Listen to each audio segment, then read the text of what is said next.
नेहा गुनगुना रही थी, हैप्पी बर्थडे टू यू। उसके हाथ में अपने पति शाश्वत की फोटो थी। नेहा की आंखों से अश्रुधारा बह निकली। वो प्यार से शाश्वत के चेहरे पर हाथ फेर रही थी। वो भावुक होकर बोल पड़ी, कहाँ चले गए मुझे छोड़कर शाश्वत? उसका पति शाश्वत कारगिल युद्ध में शहीद हो गया था। 20 वर्ष की छोटी आयु में 18 वर्ष की नेहा से उसकी शादी करा दी गई थी।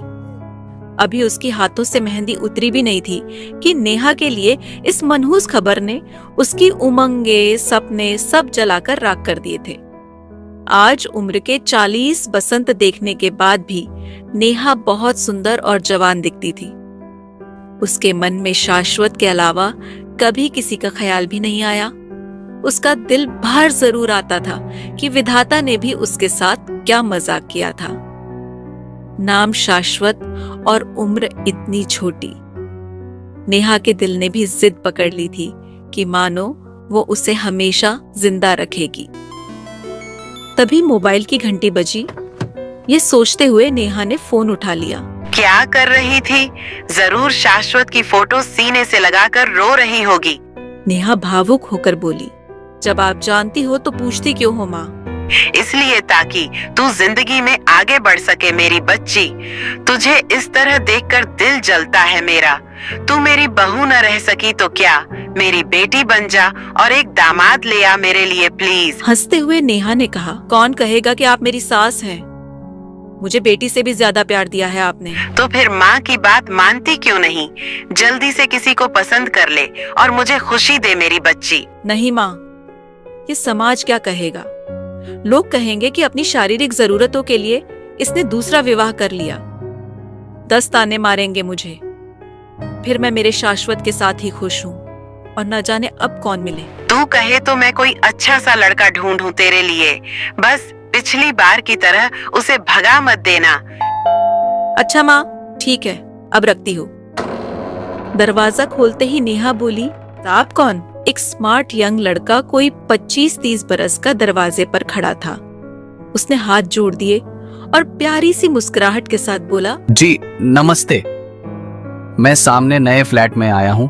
प्लीज आप मेरी चाबी रख लीजिए। एक मेड लगाई है जो शायद आपके यहाँ भी काम करती है।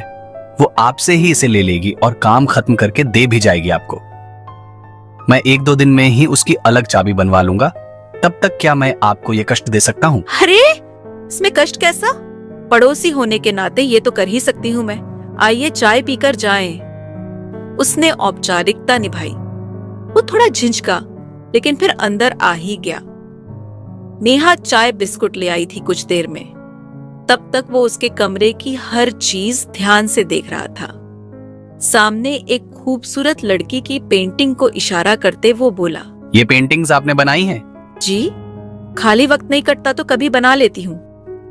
क्या चाय बनाई आपने? वाह, कोई जादुई मसाला डाला क्या? फिर वो सामने शाश्वत की फोटो को देखकर बोला, ये कौन है? मेरे हस्बैंड। वो एक सोल्जर थे जो कारगिल युद्ध में वीरगति को प्राप्त हो गए। उसकी चाय थोड़ी छलकी थी। उसने खड़े होकर नेहा को सैल्यूट किया। You mean you are his window?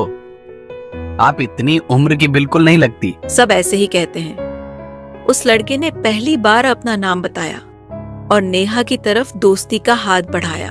Neha कुछ संकुचित सी हुई, लेकिन फिर आत्मविश्वास से उसने धीरज का हाथ अपने हाथ में लेकर हिला दिया। बरसों बाद किसी पराये पुरुष के हाथ के स्पर्श से नेहा कुछ विचलित हुई थी। धीरज सीधे उसकी आंखों में देख रहा था और उसका हाथ बड़ी शालीनता से दबा रहा था। न चाहते हुए भी नेहा उससे एकदम हाथ न छुड़ा सकी। शायद उसे वो स्पर्श अच्छा लगा था। कुछ समय बात करते करते वो चला गया, लेकिन एक बेचैनी सी नेहा के दिल में छोड़ गया था। वो सारा दिन उसे अपने हाथ पर धीरज के हाथ की अनुभूति होती रही थी। नेहा की जिंदगी में ये पहली बार हुआ था जब शाश्वत के बाद किसी ने उसका हाथ अपने हाथ में लेकर दबाया था। आज से पहले कितने ही पुरुषों से वो मिली और उन्होंने नेहा से दोस्ती भी करनी चाहिए थी, पर आज वाली अनुभूति उसे कभी नहीं हुई थी।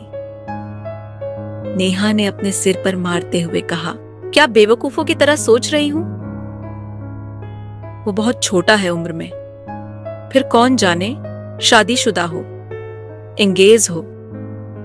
लगता है आज माँ की बात का असर है मेरे दिमाग पर, उन्होंने कहा, और मैं संभावना तलाशने लगी। कुछ दिन बीत गए, लेकिन नेहा के दिमाग से धीरज उतरा नहीं था।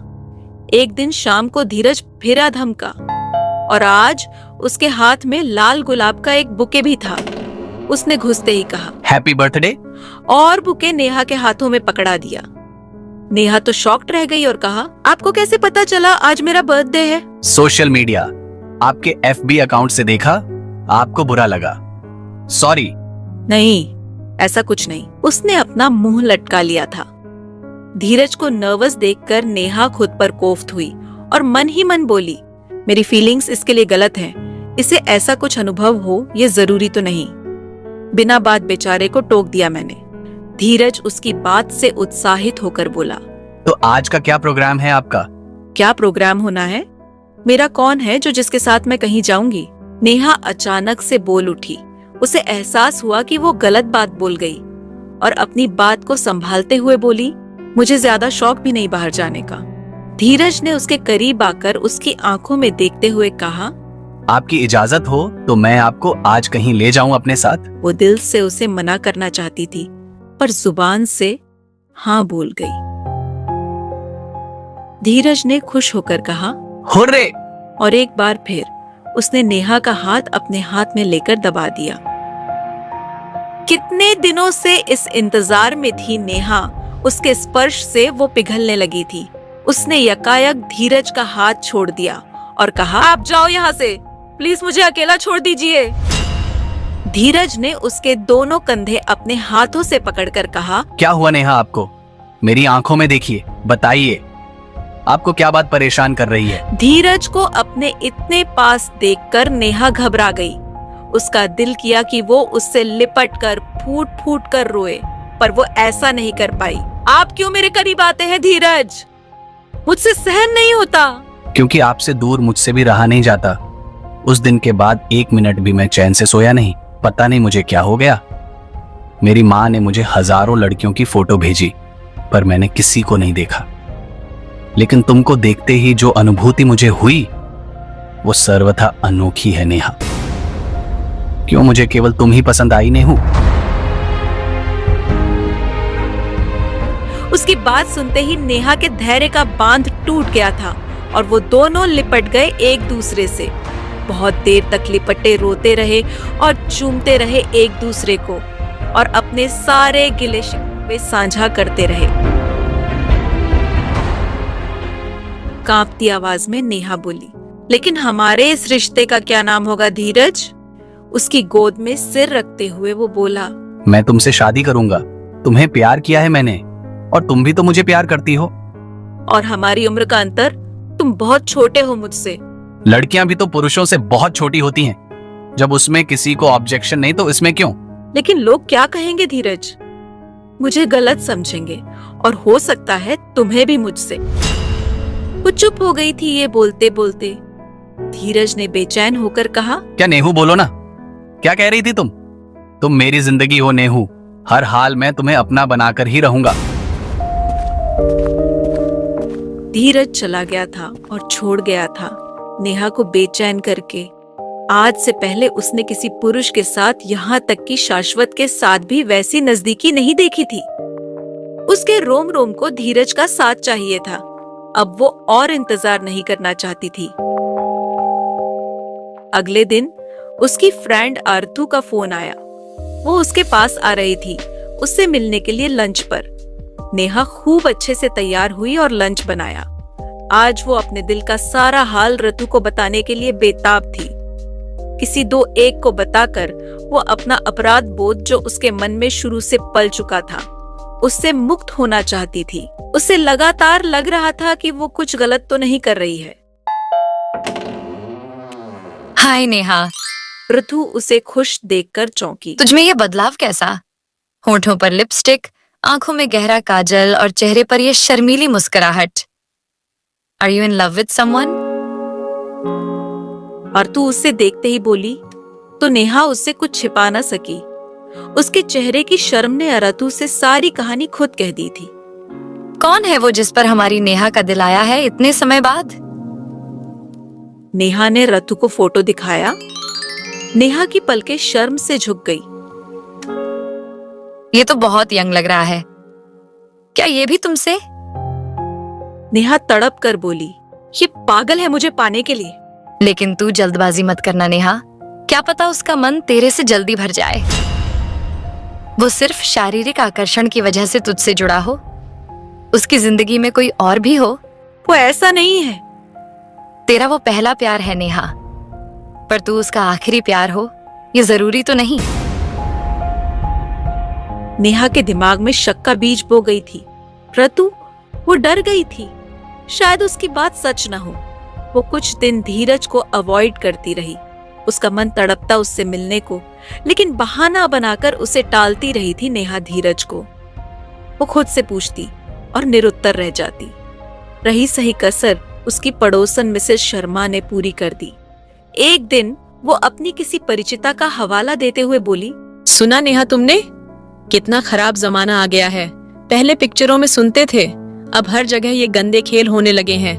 मेरी एक जानकार है, उन्होंने अपने से 20 साल छोटे लड़के से ब्याह रचा लिया।